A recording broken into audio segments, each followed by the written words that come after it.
So here we are, we're live. I'll give my intro for you.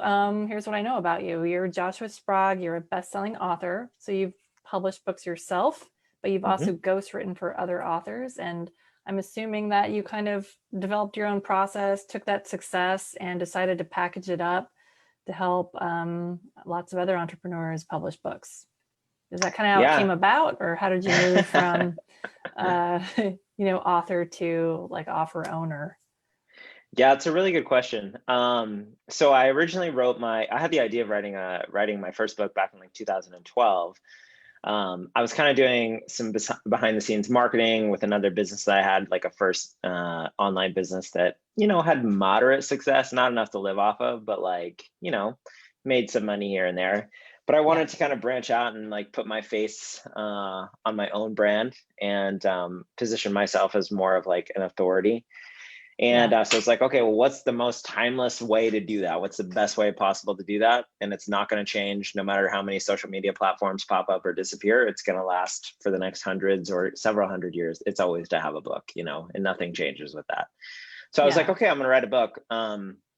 But I spent like a good 10 months, like just writing, throwing it away, rewriting, doubting myself, wondering if it was good enough, thinking I didn't have anything unique to say, and kind of wrestling with this process of trying to write something that, I felt proud of and happy about, and also was going to meet the goals that I had basically. So, long story short, I ended up having a cup of coffee with a friend of mine who has gone on to write like a New York Times bestseller. And Nice. basically, he kind of flipped the switch in my brain and challenged me to write my book much faster, and then also gave me some guidance amongst some other things, because I've been like a writer my whole life. And I wrote my first book in 21 days, working on it part-time, and then went to launch it, became an Amazon bestseller, and then kind of leveraged that to start my own brand. But the unexpected side piece of that was then, other people were like, hey, how did you do that? I saw you write that thing really fast. How did it become, Yeah. a bestseller, all this kind of stuff. And then that opened up another branch where it was just like, okay, I'm helping people, write and publish and market their books. And, it's been like 7, 8 years of doing that in different iterations, everything from like, video trainings for it to like high ticket stuff, where people pay 15, 20, 25 grand, to have me write their book or help them market it and stuff like that, to really more of like a lifestyle business approach that I have with it right now, where, Yeah. Just kind of what it's, Ian yeah, Stanley teaches. I think that's where I found you. Well, definitely through his email list, but I think maybe, have you been in the unit? I am. Yeah. Yeah, I was Yeah. in I'm there for not a on all while. the calls, but yeah, I show up there from time to time.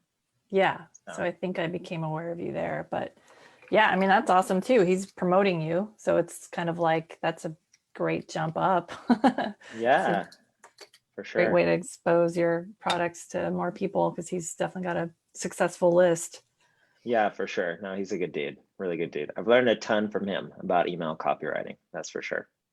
Yeah, I That's for haven't sure. even dove into his email copywriting stuff, and I really want to. Like, I'm a professional copywriter, so you probably know. And so he was one of the first mentors that I found that I was like, wow, I really like what this guy's teaching. It's different. Not to go off too much of a tangent here, but I like that he really kind of helps copywriters with the business side. hmm So figure out things like you can sell your sawdust, which I saw that you were doing, by the way, with your email challenge, with your like how to run an email challenge offer, Yeah, I which do a lot of yeah, that. which interestingly is like way more expensive than your book writing challenge, even Yep. though I think everyone thinks of writing a book as this huge, impossible, like unreachable goal. Um, Yeah, that is very common. I mean, I felt that way 100%, when I was struggling for like that first 9, 10 months to figure it out. And then I think, I mean, obviously there's a bit to it, but it's kind of like birthing any product to life. There are a series of steps that, when you do it and when you do it right, it happens way faster than you think, if you know what yeah, to do, right? If you know the path to follow. I think, to, I guess, make an analogy towards, what you do with like copy and stuff like that is like there are proven structures and formulas that you can use to write sales pages, ads, emails, all those types of things that convert. And when you do use those, at least as you're getting started and getting experience with everything and getting through like that first phase of everything, that it really can help accelerate what you're doing and exclude all of the crap that doesn't matter. Because that's often what happens with a book, is it feels like almost like it's this hundreds of pages that you could like vomit whatever you want on, right? But instead having like a focus, having a really clear outcome with it. Because at the end of the day, people really only read books for two reasons, in my experience. One is to be entertained, and then the other is to solve a problem. That's really kind of it. Sometimes there's a little blend of it, right? Where it's like, whether that's a fiction book or, a biography of somebody famous or something like that, that's more of like intrigue, interest about them. But a lot of times, I mean, just think about the books that you buy, right? Like, what are the last like 3 books that you bought? Do you remember, like off the top of your head? Can you think? Yeah, I got Scott Oldford's book, which I think is called The Relevancy Method or something like that. I feel like I should know this. I don't know. I don't buy books a lot. I download them through the library as ebooks and read them on my Kindle. Same thing. So, the reason why you would consume a book, whether you, yeah.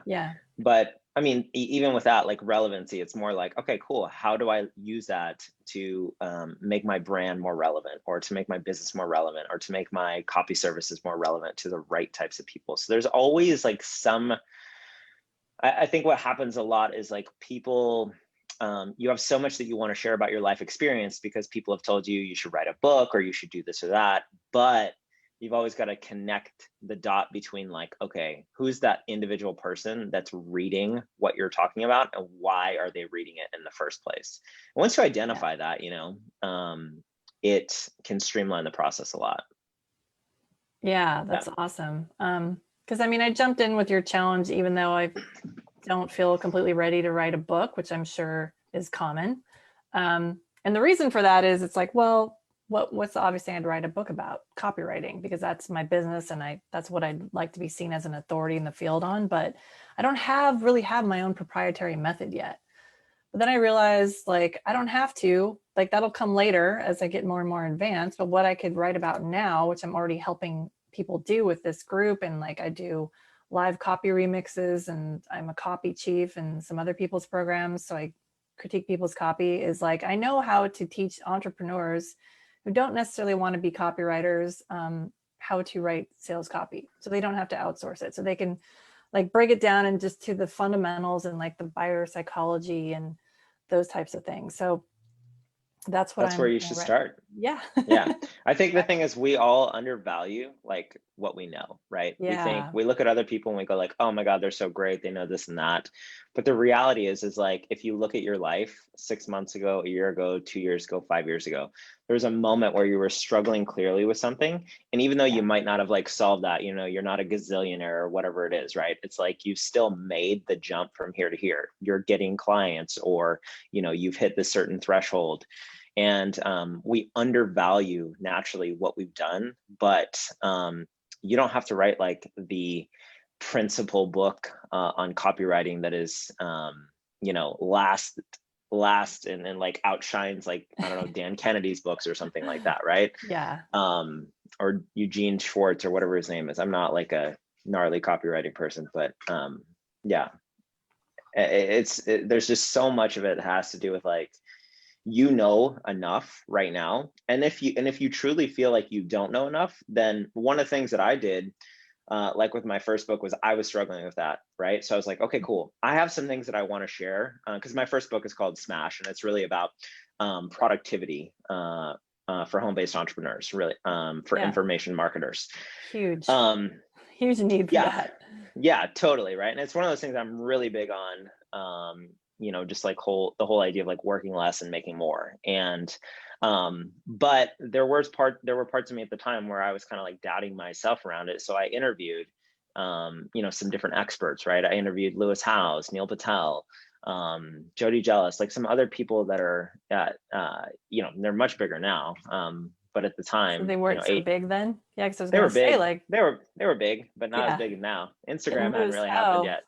yeah, that's a big Yeah, get. yeah, for sure. But what I'm saying is it's not actually as hard to get those people to say yes to you as you think either. Mhm. And so many amazing books. Like if you ever read like Robert Greene, I think is like an amazing author. He's written so many good books.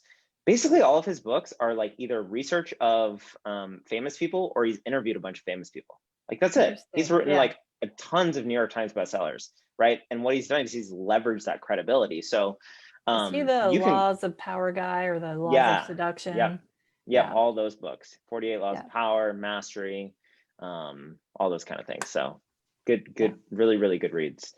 And that's also like a timeless strategy for writing a book or building clout or anything like that too, is leveraging other people's knowledge and information and combining it with your own method. Because like it's not like anybody comes out of the womb and you invent something 100% unique, right? It's like you're influenced by this and this and this and this. But that's what makes like Yeah. Heidi so interesting, you know. That's what makes anyone interesting, is like the blend of all of those things together, and that's your unique perspective to to help people with copy.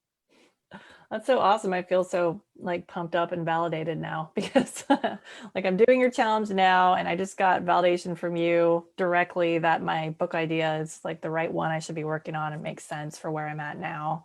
And then I probably do have unique things to, teach people. Yeah, because I mean, I You, do hear that a you do. lot. You have a pretty unique background, just all the different types of jobs I've had. And yeah, when I was still in the mainstream work world, people would say, wow, you've done a lot of different things. And a lot of times I didn't know if that was code for, boy, you've really jumped around a lot. And we're not sure if you'd be a You're going to good, stay around. right. Like, That's I the think there story of was, my whole life. I get it. yeah, I know. That's some of the, yeah, I mean, dude, I'm an outlier. I have a hard time sticking with things. I like dislike authority. I never fit in the work world, but I would love to include all of that story in this book as well, because I think a lot of people can relate to me on that. Yeah, We're a totally. weird breed, us entrepreneurs. So I think a lot of people fit in those buckets more than you'd or feel that way, like more than you think. But that kind of makes the tapestry of like who you are. And even if you're not saying it explicitly, right? Like if you're not saying that story of whatever, being rebellious or this or that, it still comes through in how you write and like how you show up, and like people get drawn to that because the reality is there's like millions of businesses and they all do need to have sales letters of some sort, right? But there's going to be something that's like, you know what, like I could talk to this person, but there's something about like the swagger or the rebelliousness or um, just the fierceness or whatever it is about Heidi that I'm like, boom, I want to learn from her about that. And then the method, just simplifies the process. And yeah, so yeah, I'm kind of realizing I can definitely incorporate things I've learned from other copywriters, but kind of present it as, I started implementing this thing for me and Stanley, and boom, here's my aha moment, and here's what I did with it. So it's still kind of like I'm still sharing my own learnings, but we all, like you, to your point, we all start from somewhere. Like there's not a ton of unique ideas out there. There's probably not a lot of copywriters who right out the gate just started breaking everything and doing things the exact opposite way that other people do and had massive success. I mean, I'm sure there are a few of those, but that's more of a rare occurrence. yeah, totally. Yeah. Well, what's cool is we have some people viewing who, and including the two people I brought in to do the challenge, and I think they have some questions. Let's see. Cool. Well, Chrissy says she jumped in before she was ready, kind of like I did. We all undervalue what we know. She's like, that's so true. David Chang just shared that Ryan Hunter used to be Robert Greene's intern or assistant. I didn't know that. Or sorry, not Ryan Hunter, Ryan Holiday. There's a copywriter named Oh Ryan. yeah, I did know that. I mean, Ryan Holiday Yeah. has like amazing books. He's a great writer. Yeah. Yeah. So what are his best known ones? Like His I think every copywriter or digital marketer, especially, it's even crazier to me this year with like COVID and stuff. The first book I ever read from him was back in 2012, Trust Me, I'm Lying. Yeah, okay, Confessions of a that's very Media similar. Manipulator. That's one of his best books. The Obstacle is the Way is an amazing one. He used to have like Yeah, a darker side, I guess, and now he's more like stoicism and stuff like that. But his stuff's really good. Yeah. cool. Well, Miro is on day 3, and he says he has a few ideas to run by you. So Miro, if you want to drop some questions, we could even, I don't know how you feel about this, we could even bring him on this Zoom and do like maybe a little bit of a hot seat. Sure. Would that be interesting? Miro, if you want to do that, let me know. I can send you the link and we'll just bring you on. Let me grab it. That would be cool. But his Miro is a success coach and he does a lot of mindset stuff. Mm-hmm. And he's developed his own methodology that he calls the mirror effect, which is cool because his name is Miro. Nice. So his book title I think he's working with is Mirror Effect: How to Get Your Message to Millions, Impact a Million Lives, and Become a New Billionaire. Or Your Message to Millions: How Burned Out High Performers Beat Self-Sabotage, Master the Art of Enrollment, and Activated Their Super Consciousness so they could work from anywhere. This is quite a long mission statement. And have more impact, abundance, and freedom while adding 100K plus in profits. So those are like his value statements. And yeah, he's down for a hot seat. So let me bring him on now that we've kind of introduced what he's doing. Yeah. I don't have a book title yet. I'm not sure. You don't need to worry about that. That comes later. Yeah, Okay. I actually don't. So it comes like day 16 or 17 of my 30-day book writing challenge. Yeah. So awesome. Yeah. Okay. Book titles are a funny thing. They're one of those things that kind of like in copy, how you'll test like hooks or headlines and stuff like that. It's the same thing. It's the thing that catches your audience's attention. And it's obviously one of those things that just like a good hook or a good headline, it really is dependent on the buyer, right? So it's like, I can tell you what I think works, and I can certainly give you guidance on that. And I'm happy to do that, Miro. But also, hey, Miro. What's up, man? I think you're muted. Can you unmute or do I? Yes, I'm back. I just need to mute myself because I was hearing my own voice and you guys talking and like everything at the same time. So I turned it off. Gotcha. Thanks for having me on. So excited. Yeah, this is cool. I always think it's cool to be more interactive and like kind of problem solve or troubleshoot or like share the experience in the live interviews. So what do you got? Like, how's it going? It's going great. I'm loving the challenge. 3 days in, like the ideas are streaming constantly. And I think you just revealed a nugget that I probably needed to hear about like not worrying about the title so much yet. I'm pretty focused on it right now. So I guess maybe maybe to answer the first question, where I'm trying to like nail the first 2 or 3 words and then having a cohesive statement, like value statement that comes with it, where they like make sense. I feel like I haven't found the connection yet, but I guess sounds like, should I just like not worry about it yet and focus on something else, or what are your thoughts on that? I mean, certainly we're going to get to it later in the challenge for sure. I do like this whole idea that you have though of the mirror effect. I think that's like catchy, with books, especially business related books, or a book where you're kind of building your brand around it, or you have a brand that's built around that concept. That could be a really, really powerful way of doing it. Who is kind of like your ideal reader? Like who is if you're like, no, this is the perfect person, who is the ideal reader for the mirror effect? I like the name of that as a title, and then it's just sorting out the tag, of course. So I have, maybe you can help me clarify this more. I have like a split personality syndrome situation here. It's like high performers, and like on one hand, I'm thinking of myself sort of 3-4 years ago when I like had a passion to like launch my business and everything. And I was working in corporate, but I was unfulfilled, not aligned with my skill set. I lacked self-awareness, and I, wasn't doing what I was supposed to do. I always say that I was like Aquaman trying to lift Thor's hammer. Like, why is this not working? It's so hard. It's like, I'm not worthy. I'm not good enough, all this stuff. Good analogy. Yeah. And so, then I launched my business and all of that good stuff, found my first ever life coach, and like learned the inner work, and then business, online marketing, all the good stuff, started helping others and changed my life, and, so that's one. So me in that time, I was going through a toxic, breakup, divorce, and like all of that stuff, like total spiritual awakening, breakdown, like worst time of my life. And now I'm thinking, so I could speak to that person. Now my concern is, or I think my opportunity is like, I also really teach like messaging, you know, like how to attract high caliber, high paying clients. And so I know that a business owner, entrepreneur is going to have more, you know, financial capacity, because I, you know, have high ticket programs. I have masterminds, retreats, things that cost 10 grand plus, you know? So I want to make sure I'm speaking to somebody who would qualify for that. So how can I, you know, speak to me, but instead of 3 years ago, maybe it's 3 years from now, right? Mm-hmm. So, so I have those two kind of things going on, because I have clients that are like much like me, and they're just like same situation, but like at 80 grand a month, you know, Right. because they're consultants or coaches that are just more advanced. So that's kind of a little bit my dilemma, and maybe it's both, but what are your thoughts on that?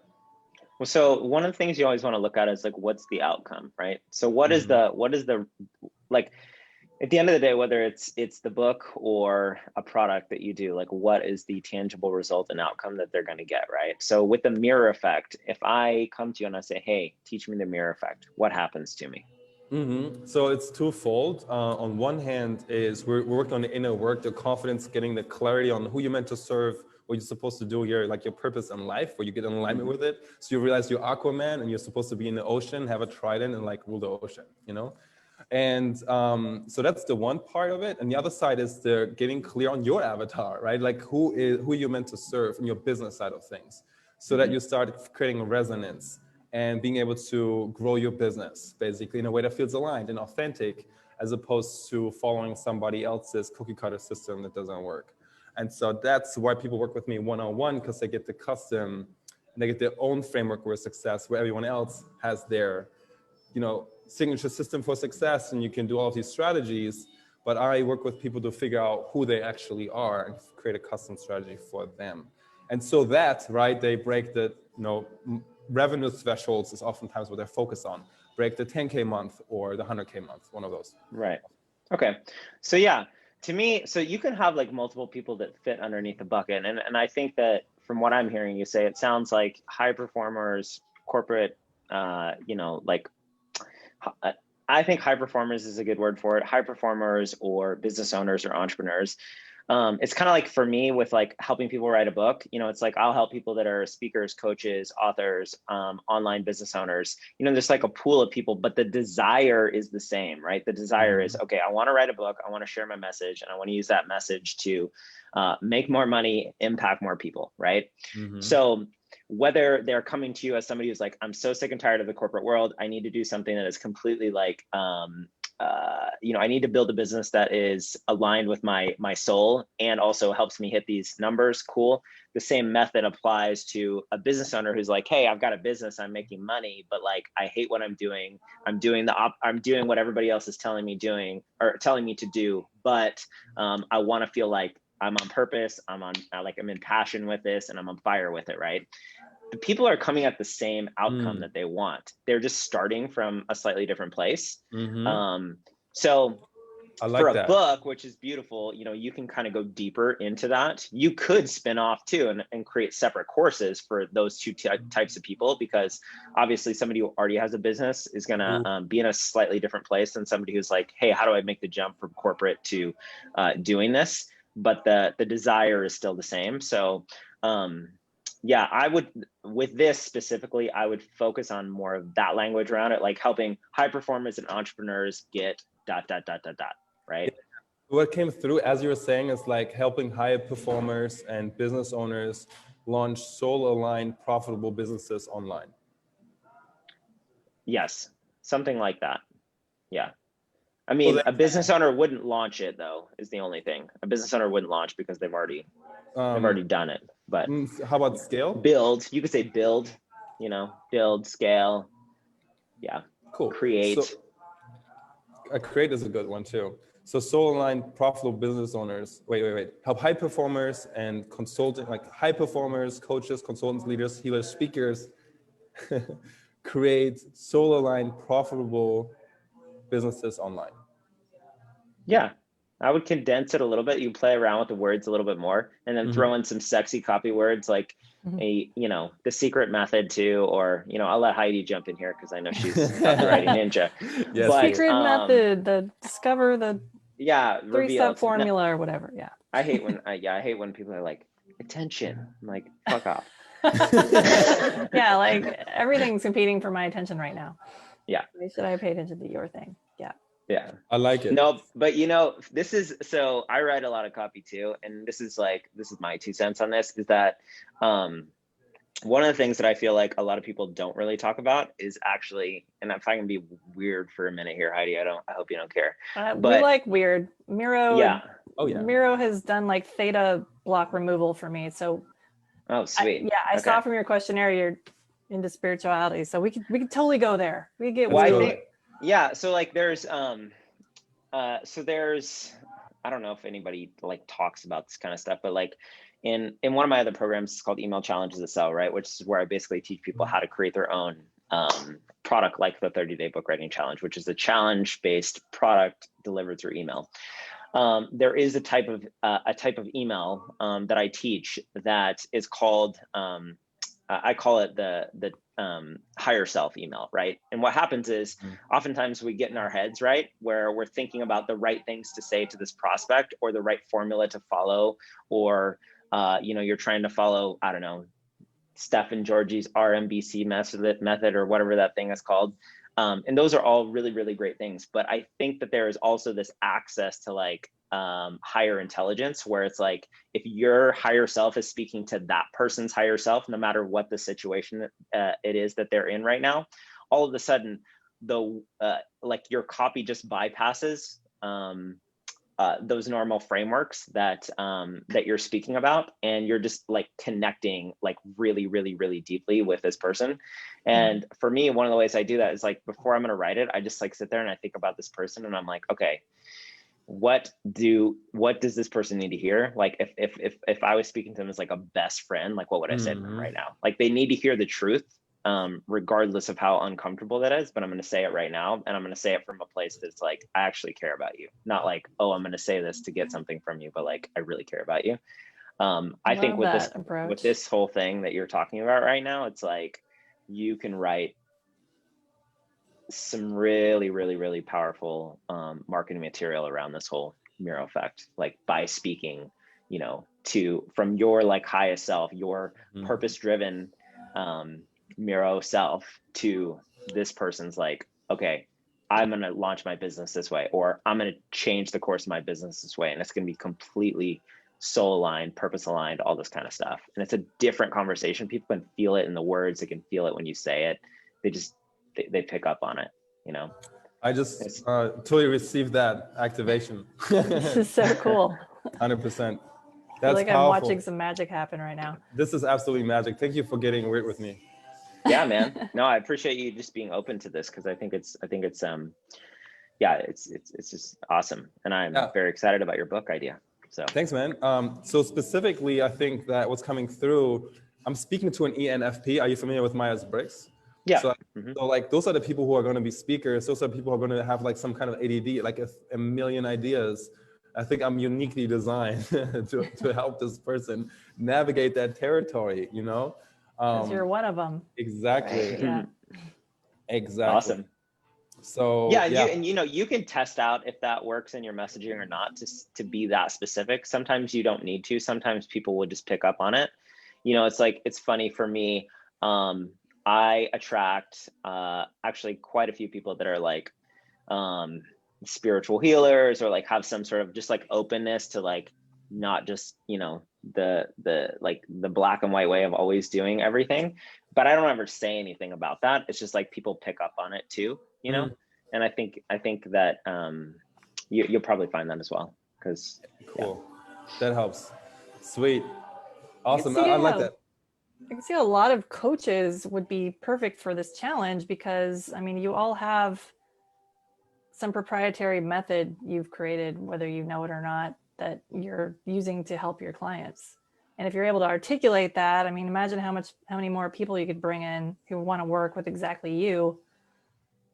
Like to Joshua's point, if you can explain this mirror effect and like really get some tight messaging around it, this book could just be a great funnel for your business. I mean, that's the thing also, that even if the thing that I do recommend for people, whether it's like going through the 30-day book writing challenge or you want to do something else to figure out how to write your book, it's totally cool. But one of the things that I've found is that going through the process, because a book is hundreds of pages, right? So you have so much material that ends up going inside of this thing that it actually becomes so much simpler then to create other products outside of the book, and also to help you formulate this methodology that goes inside of it. Like one of my clients, was a guy named Peter Scott who was launching kind of like his own coaching business, and the book really helped him get super clear on this whole methodology that he teaches. And then he's launched like all these different live events and high ticket coaching and all this kind of stuff out of it, and he uses the book as kind of like the framework to start teaching that methodology to people at like more of a higher ticket level. So it's a really powerful way to help you just get clearer on your ideas, as long as you start with that, that person in mind and what result you're helping them get up front. So I like that a lot. One of the questions I had about launching my book is, I do courses to programs that comes with worksheets, So do you recommend, like, how do you recommend implementing worksheets, exercises, the things that actually change lives when they do them? Because that can be the blueprint for an entire event or course, where they just like buy the book and the book is the course, and then we just like get accountability and community and Q&A and all of that good stuff. How do you recommend implementing something like this when it comes to doing exercises and worksheets and stuff like that? Are you talking about exercises and worksheets in the book, or? Yeah. I mean, yeah, that's what I'm thinking. Do you recommend having them in the book or separately as a guide or worksheet or something? I mean, you have it, I guess. You can do it both ways, what I do recommend over both of them. So I definitely recommend, especially for a book like yours, where there's clearly a methodology that you're helping them implement, right? So having exercises, having things that they can do will help cement that learning for them. So it's not just like, hey, I read it and then I forgot about it, right? That being said, we're all humans and we all have a lot of distraction, or we think, oh, I'll get to it, but we don't get to it. So one of the things, regardless of the type of book that you write, and I strongly encourage everybody to do, is to really focus on getting somebody onto your email list in some way. I know it's like such a generic thing. It's like everybody knows list building, but here's the deal. You could actually deliver a sequence over 15 days, 20 days, 30 days, where they're more likely to consume that email sequence if you move them from the book where they're first exposed to it, and now you're having a regular conversation in a container where they're just, it's already naturally, they're going to their inbox already. So it just makes sense to continue the conversation with them there. That's kind of the paradox of books, right? It's like you have this physical product right here where it's so great that you have this in your hand. And at the same time, we need to bring them back online in some way where they're going to look at it many times again and again, in your inbox or social media channel or whatever, so that they continue to engage with you outside of just that experience of picking up the book. And that makes both of those work really well together. Does that make sense? Hopefully that explains it well. I think it does, and I'm totally on board with building the email list using the book. When it comes to like having people do exercises, do you recommend then saying, hey, sign up for the email list to get access to the worksheets and exercises? Like, is that one way that you would recommend doing that? So that like not the. So I would give people, so really what you want to do is you want to give people a lot of opportunities within a book, right? So I like to give like recaps or like takeaway points or takeaway exercises at the end of a chapter, especially for a book like this. If it's like a memoir or something like that, not so much, but for something like this, definitely. But at the same time, I would also weave in certain, freebies or certain list building tools that you have woven into the chapter. So like, let's say you've got, a series of questions that you want to take them through in that chapter, and you end the chapter with it. But you have this audio training that you did with some, on XYZ topic, and it's too intense for, to cover all of that within that chapter. And it's like 30 minutes or 40 minutes. Mention that in the book, link it up in the digital version so they've got an opportunity. But you want to have Cool. like 7, 8, 10 different types of lead magnets basically in that book if you're really using it for marketing purposes. Because some people are going to say, hey, yeah, I'm super down with that audio. But other people will go like, I don't care about audio, so that doesn't resonate with me. But maybe you have like a purpose finder sheet, right, that you mentioned in chapter 5, that all of a sudden they're like, oh my God, that sounds amazing. I need to download and do that. So you're basically strategically implementing different lead magnets into your book that are going to resonate with people for different reasons, because everybody's reading the book for slightly different reasons, you know? Loving that a Sasha, lot. would you recommend taking one of those lead magnets and selling it for, or not selling it necessarily, but giving it away in advance of the book coming out, like having something that's related to your book? So start to build your list first and then publish your book and keep building it through the book. Yeah, so I'm really big on one of the big mistakes I see most people make is that they write their book and then they think about marketing. And really, that's a bad idea. It just makes it harder for you. So what I always say is marketing starts on day one, right? Marketing always starts on day one, but it doesn't have to be as complicated as you think. It doesn't have to be like this crazy, like, oh my God, I've figured out this, 6-month marketing plan or 3-month marketing plan or whatever, right? Really, so to answer the short answer to your question, Heidi, is yes, I definitely recommend building up a list beforehand. One of the easiest ways to do that is just to build up what's called like an early bird VIP list. So this is going to be like the first people that are going to get to know about the book. You're also going to share special content in advance or extra special bonuses that nobody else is going to get, right? This will just kind of build that diehard base to start. And usually that's from people that are already associated with you. But basically, if you think about it like this, you start writing your book on day one, right? And this is actually why, full disclosure, in my upsell sequence for the 30-day book writing challenge, I offer a product called the Book Marketing Masterclass. And it's also at a special rate that only happens at one time ever. I never offered it at that rate again. Darn it. But that being said, the reason I do it there is because marketing should start on day one, and it doesn't have to be overwhelming. But what happens is this: so you're writing your book here, and you're going through the process of writing your book, and at the same time, parallel to that, you start to tell the story of you writing the book. Okay, and this is what I call like 90-degree marketing. We've got the old school way where you just like shove shit down people's throats, and nobody likes that. But if you're talking around your book about what you're doing, there's something about like the idea of like of you saying, I'm writing a book, that people just get really stoked on. They get more stoked on it than if you're like, I'm creating a course or I've got a new coaching program. It's just something like innately we know that books are hard work, and we know that they're a real effort, and we value that even if we don't buy it or read it. We just know it, right? And you can physically hold it in your hand. You can physically hold it. Much more tangible. Yeah. So one of the things that I do, and I mean, I talk about this in a lot more detail, obviously, in that program, but is I'll take like little photos, right? Or have clients take photos of like, just finished up a writing session, or so stoked, I'm starting writing my book. What you're doing is you just start sharing posts, emails, things like this around the story of what's happening. You're sharing the wins, the struggles, you're sharing covers, you're doing all these things to share what is unfolding as you're going through this book writing process. And what happens as a byproduct of that is people start to get engaged. They know the book is coming. They're like excited about it. You can weave in calls to action for them to get on the early bird VIP list inside of those social media posts or in those emails. That would be like a separate segmented list, right? Yeah, I would. Yeah. But it humanizes the whole experience, and it lets people get really excited about it. They see your ups and downs.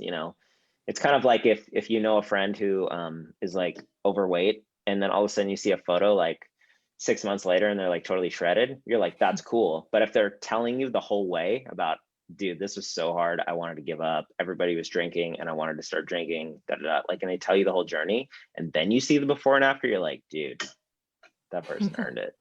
Yeah, Dude, for real. That really resonates, because I bought the masterclass and I didn't watch it yet, so I already opted in for your upsells, which is really great. That I got the special price for it.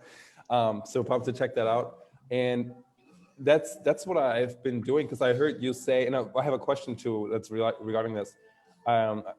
I've been just like asking people for feedback on my Help X with Y, right? So I'm planting seeds to like, I have a book coming out, y'all. And I'm going to be Yes. polling the Facebook group Yeah, on, you're already doing a good job of that. So yeah, and the truth is I need people to hold me accountable. That's like, yeah, Heidi knows, right? You're part of the conversation. I'm like, hold me accountable. Like, here's my, what consequences? Yeah, he crowdsourced what his punishment should be, and I got on his case for picking something too easy.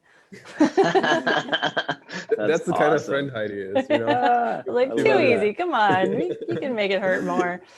Love that. That's right. So my question for you is like, what's the difference between, you know, like a book that sells 1,000 copies and, you know, makes, I don't know, $20,000 or something. I don't know how that works. And a book that, you know, goes absolutely haywire, crazy, viral, and is like known for the rest of history. Yeah, there's really only two things that differentiate that. Number one, it's the topic is a big one. You know, it has to have broad enough appeal. There has to be a big enough audience for it. And then the second thing is your promotional partners. That's it. Like, so when books hit the New York Times best, it's not as many books as you think to hit like those lists either. It's just a very coordinated effort to do it. Yeah. And if like you pay attention, if you pay attention, get there by buying their own books. Well, that's part of it, but a lot of it is like there's a round that happens, like a marketing round. You know, it's like you'll see somebody launch a new book, and then, you know, you'll see them on, I don't know, Gary Vee's podcast, and then Lewis House's podcast, and then somebody else's podcast, and they're on like a bunch of different podcasts, and so it has to do with like this big promotional push that goes around it. And so that's, I mean, really, at the end of the day, a book is like a really successful book launch is a product launch. That's it, you know, and it's like stacking those things. Think of it as like a product launch where you have a lot of JVs, you know, that's kind of big JVs is the best way to do that. But that being said, you know, the reality always with books too is that the big revenue doesn't come from as much from the individual sales of those books, right? So whether you sell 100, whether you sell 500, 1,000, 10,000, you know, it's still only a 15, you know, 10, 15, $20 product, right? So it's about what you're doing with it afterwards, right? You know, so some of the things that I'm big on are doing, you know, I don't really do a lot of free plus shipping funnels, but obviously those work really well with books, but having some sort of ascension within it where you've got upsells and things like that, or leveraging that to get higher ticket clients or move somebody to an email list. There's just a whole lot of clout and credibility that only comes with a book that you can't get by launching a coaching program or a digital product, you know, and I'm certainly fans of those. I have those, but the book itself, just everybody knows, test of time. Like, this is something that is different than all the other products you can create. Thank you so much for sharing that. Like, for me, I would love to like also build my brand as a speaker and get like a bunch of amazing speaking gigs and build my authority that way. And I think having a book, you know, is kind of helps like a, I'm guessing to get more of those opportunities. For sure. But you said something interesting about, so you said promo partners, like getting a Dream 100, doing the podcast. I know it's in the worksheets, in the masterclass. You should all get it. It's awesome. I'm promoting it already. I haven't taken it yet, but I've seen the worksheets. The topic though. So like, what is the difference between like the complete gangbuster topic and like an average and mediocre one? I mean, some of it's luck. I mean, even you look at people like Ryan Holiday, he's written like 12, 15 different books. Yeah, they've all been successful, but there's certain ones that are like gangbusters successful, right? And some of that just has to do with broad appeal. I mean, it's kind of like, I guess the short answer of that is I wouldn't really worry about that too much, you know? I just really wouldn't. I think that I just wouldn't, because to me, a better place to come from is like, okay, what do I have to say? What do I want to say? And what do I want to create out of this? If I hit those lists or a certain outcome is the result of that, wonderful. But for me, it's like, that's not going to change how I show up or what I want to share with this world. And I think that approach in itself will, even if it's like a certain book isn't the, even if it's not the most successful of all the books that you ever write, it leads you from one step to the next one, right? It's still something that, you can use. I wish I could give you like a perfect example with that, but it's kind of like, as entrepreneurs, I mean, how many offers have we created? And then sometimes you find ones that are just like real winners, and other ones you're like, you know what, that's not a great front end offer, but it's a really good back end offer, or that one's just a dud altogether. Lots of flops. Yeah. Yeah. I mean, what I do know is like, in my experience, if there usually is like a sweet spot of kind of directness, I guess, with the outcome that the book is delivering, and a big enough audience, right? So like if the topic is for, I don't know, people that are obsessed with like a certain type of beetle, it's probably just not going to do it, like you're going to have super passionate people about it, but it's not going to be the same thing as if you have something where, a lot of people want to know how to write copy, or they want to know how to make more money, or they want to know how to live a more passionful, more purposeful life. Like those are big audiences, right? And if you have a little something a little bit different to say, or something unique spin on it, and you have all the right promotional partners with you, then it can go a long way. So you think even if you have a smaller, modest audience, you could still potentially have a book go viral with like that right combination of the topic and partnerships? If you have a diehard base, and you have good promotional partners that have like decent sized lists, for sure. I mean, I see it happen all the time. All the time. I mean, well, I mean, one of the ways that my first book got to become a bestseller is, I interviewed Lewis Howes as part of, one of the people that I interviewed inside of it. And then he promoted my book to his audience at the time, so it didn't hurt. Yeah. Awesome. Well, let's see you good on hot seat, Miro. I mean, I got one final question and I'll leave you alone. How about that? All right, cool. Because I want to ask him more questions too to round up our interview. I mean, you just hit it with the promotional partners. For example, you work with Lewis Howes. Like, what are the kinds of agreements or terms? Like, how do you make that an exciting offer for working with somebody like Lewis Howes, or somebody who can podcast, audiences? How does that work? Yeah, so I don't pay him anything. I don't do anything like that. The easiest way, and there's like a script that I have that like shows exactly how you do this, but the short of it is basically I just ask people to be interviewed in my book. I say, hey, I love your stuff. I love what you're doing. I think you have an amazing thought process around this topic that I'm talking about. I'd love to interview you for my book. And the byproduct of that is, as you have these interviews with people, guess what? You just got 30 or 45 minutes of uninterrupted time with them to pick their brain. And now and I mention, that I'm going to send traffic their way, that I'm promoting them through the book, which I do. I put links to their site and stuff like that, and I mention their things in the book.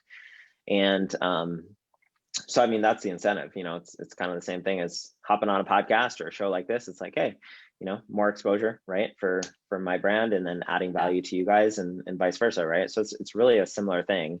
And there's going to be a percentage of people that, as you kind of cultivate those relationships with it, that they're going to say, hey, you know what, you're not just another person bugging me for something. Like, I actually had a conversation with you, and so that's amazing. That's amazing insight. That's probably like my biggest takeaway from this is just like, who are the people that I would genuinely love interviewing for my book, so that their wisdom and their content lives in it, and then hitting them up because they want that. I'm right. Who doesn't want to be featured in somebody's book?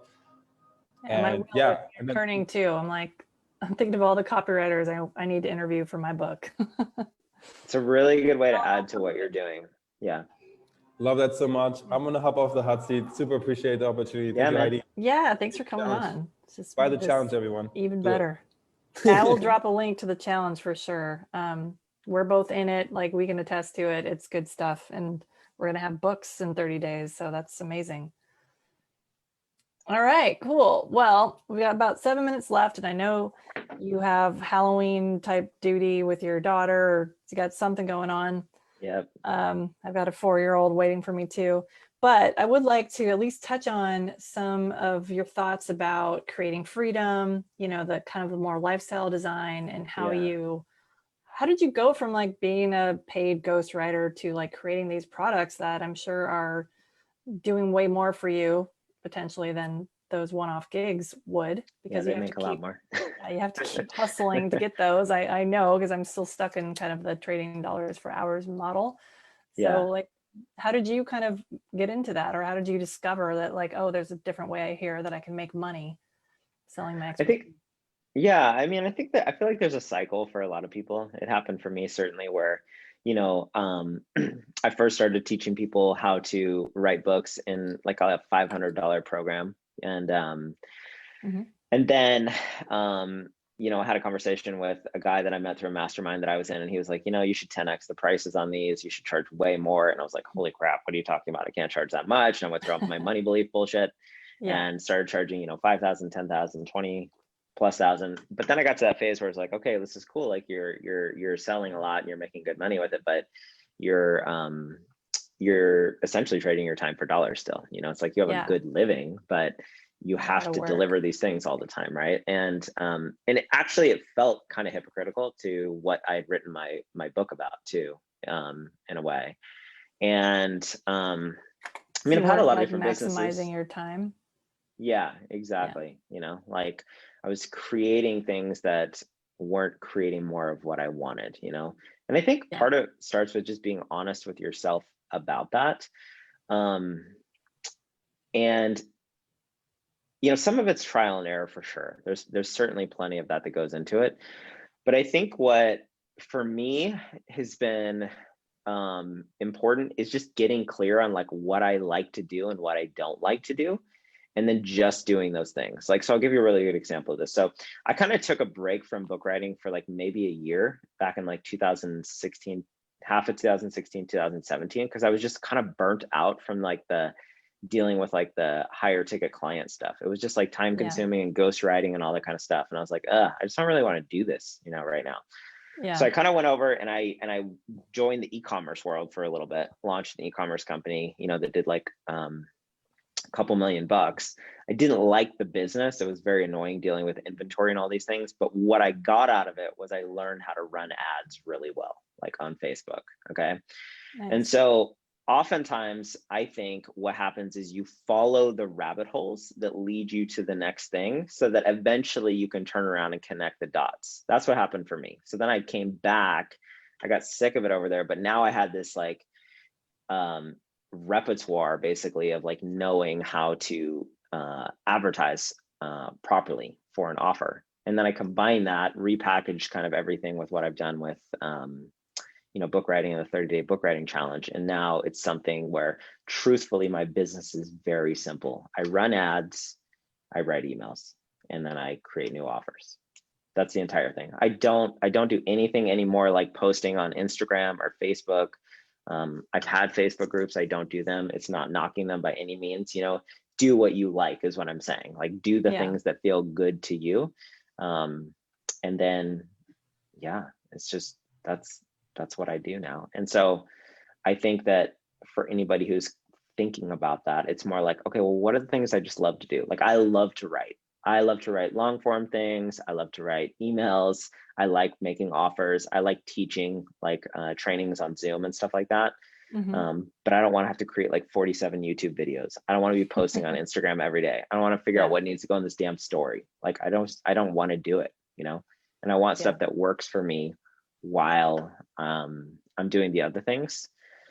Yeah. So I would say if you want to do that, like it's really about like creating an offer, you know. And I think that's a big thing for copywriters too, is like making the jump from creating an offer to writing other people's copy for their offers. You know, you can create an offer anytime you want. Yeah, it's interesting. I almost went the opposite way. Like 2 years ago, I decided I'm going to be a funnel copywriter, and I'm glad I was clear on what I wanted to do. But at the same time, I just discovered funnels myself. And so I did the One Funnel Away challenge, and I went through a few rabbit holes with like trying to be an affiliate marketer and starting a Facebook group and really trying to make a lot of money from a Facebook group because, I saw all these people around me doing all of the above. But I started with funnels and trying to launch offers. And even I think before I was fully ready to do that, and only after going through that and not really having any one big success, I had some minor successes. Then I came back around to, okay, well, I'm going to try to be an A-list copywriter now and like really niche down and get better at my skill. And then, but I mean, in the back of my mind, it's not because I want to write other people's copy forever. It's because I want to be able to sell my own products like that are based around copywriting. So basically, I want to do more of like what you're doing, what Ian Stanley's doing. I mean, he has so many products now and he's always like repackaging things in interesting ways and, selling his sawdust. So that's what I'm trying to get to. I think that build up period though that you're talking about is really important, and people just don't think about it, or they undervalue it. I had it too, right? It was like I had to teach all these people one-on-one or in this higher ticket setting, like how to write books. And I figured out like the process worked for me, but then you learn more as you're doing it for other people over a long period of time, and you refine it and you make it better and you add things to it, right? And then it's like, okay, I came back because I've taught the stuff that's inside of the 30-day book writing challenge like a dozen different ways, but now I've landed on this iteration, which to me is the best that I have created so far, right? But I wouldn't have gotten there if I hadn't done those things. I think the same thing is happening for you too. It's like you write all this copy, you get an opportunity to deal with offers that you wouldn't get an opportunity to deal with before, because you're not going to create that product, or you're not going to build a business around that whole thing. But in the process, you're learning all this stuff to create your own framework, your own formulas, your own model. Yeah, that's really cool. I mean, there's different ways, different paths you can take to get there for sure. But yeah, I was attracted to this book writing challenge, not just because I've been saying since I was a teenager that I want to write a book, but because I see it as a way to get to more of that lifestyle design that you're talking about. Like the book can be an upsell for me for other offers, like this Copy Catalyst over there. It's my copy coaching thing. That is kind of what the book is going to upsell people to. So like it's like a done with you. I'm going to help you write all your own copy. And like at the end of 3 months, you're going to have a fully written sales funnel, all the launch pieces, email sequence, all that stuff. So totally. Yes, this is the start of my journey. I'm starting with your book challenge. I love it. It's awesome. Well, thank you so much. I think that was really valuable, especially like having someone get to come on and do a hot seat and ask specific topics. And yeah, I just want to reiterate for everyone here, I'm going to drop a link to Joshua's challenge, because I think it's great. I'm doing it myself. Miro's doing it. Chrissy's doing it. A few people in this group are.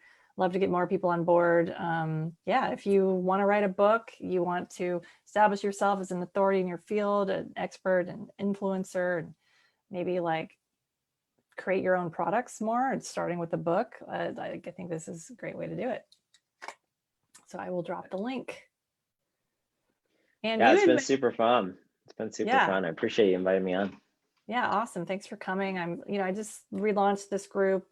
Used to have kind of a different focus, but I definitely want to bring in more writers, more copywriters, other people who are doing interesting things in the world of copywriting that are maybe different from what I'm doing. So thanks for being the first one to jump in, help me rebrand. Yeah, it's fun. Anytime. Cool. You mentioned giving a free digital copy of your first book, Smash, which is all about productivity secrets of top 6 and 7 figure infopreneurs. Yeah. I think a lot of people in here would definitely be into that. So yeah, why don't we do this? I got to grab the link for it. If we have, since this is in your Facebook group, if anybody wants it, then they can just comment Smash on the post or whatever, and then we can just do the link there. I love that. Yeah, drop a hashtag Smash. That also ensures that anyone who watches all the way till the end will get rewarded. Yeah. So there you go. Cool. right. Thank Sounds you so good. much. It was great to have you. All right. Thanks, Heidi. Appreciate All it. right. Yeah. Bye. Bye.